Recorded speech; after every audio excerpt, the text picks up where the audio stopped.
Welcome back to the Ancestral Findings podcast. As your family history begins to take shape, there comes a point where you need more than timelines and patterns. Census records help you follow families across time, but they do not always prove relationships on their own. Names appear together. Ages line up. Locations make sense, but without stronger evidence, those connections remain likely rather than certain. This is where vital records come in. Birth, marriage, and death records form the backbone of proof in genealogy. They are created to document major life events, and when used carefully, they help confirm identities, establish relationships, and anchor your research in reliable evidence. Understanding how to find and use these records will take your research to a higher level. Vital records exist to record specific events. A birth record documents the arrival of a child. A marriage record documents the legal union of two individuals. A death record documents the end of a life. Because these records are tied to official events, they often contain details that connect generations. A birth record may list both parents. A marriage record may name parents, witnesses, or previous spouses. A death record may include a birthplace and the names of parents or a spouse. When these details match what you have already found, your confidence increases.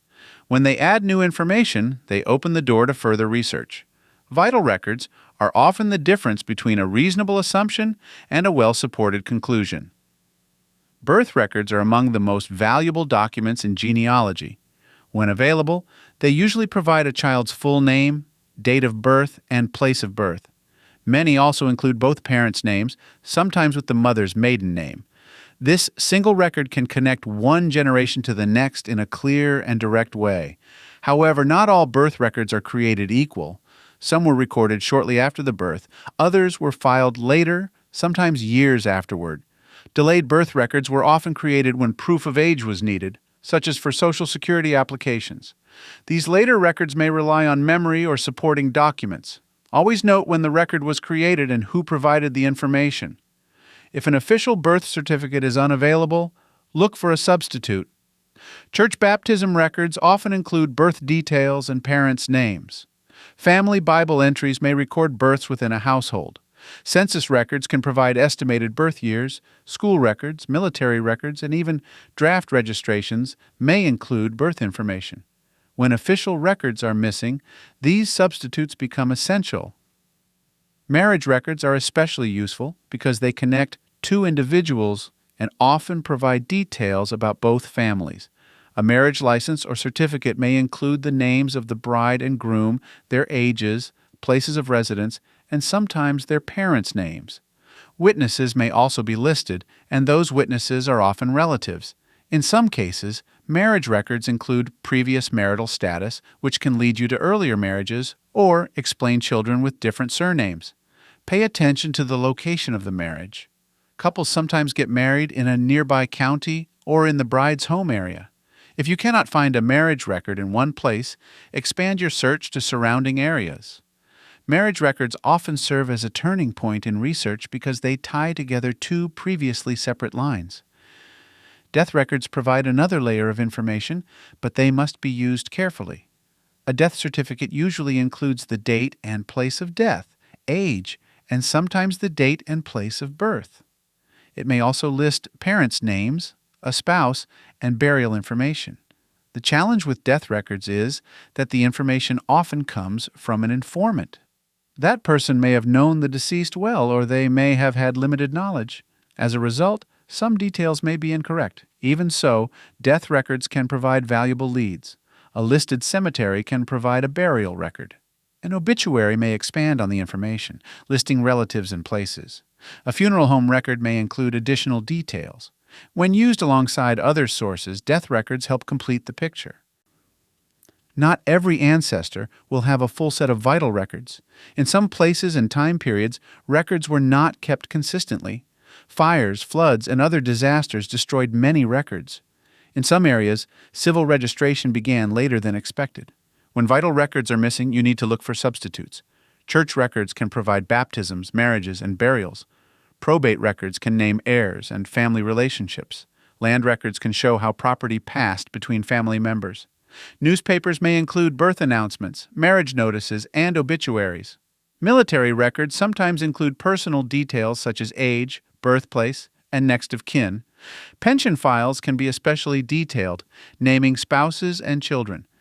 Each of these sources can help fill the gaps left by missing vital records. No single record should stand alone when you are trying to prove a relationship.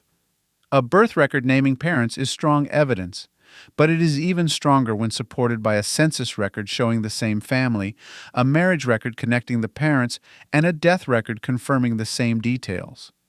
When records agree, your conclusion becomes more reliable. When records disagree, take the time to understand why. Was the information recorded many years after the event? Did the informant have limited knowledge? Is there another person with the same name? Resolving these differences is part of the research process. At this stage, your goal is to move from possibility to proof.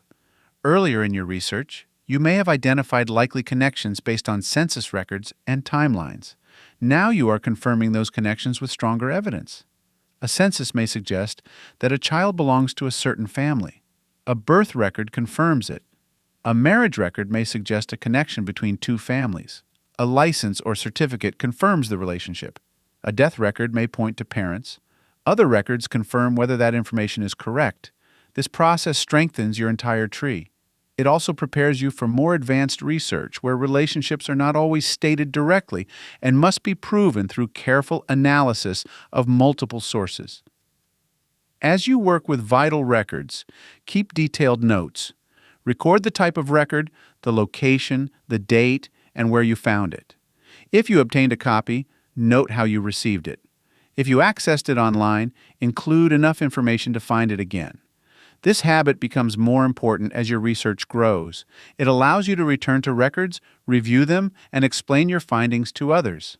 Clear documentation is part of what separates careful research from guesswork. Vital records provide structure and support for your research. They confirm identities, establish relationships, and anchor your timeline in documented events. When combined with census records and other sources, they create a clearer and more reliable picture of your family history. They also prepare you for the next stage of research, where you move beyond basic records and begin exploring land, probate, and military sources.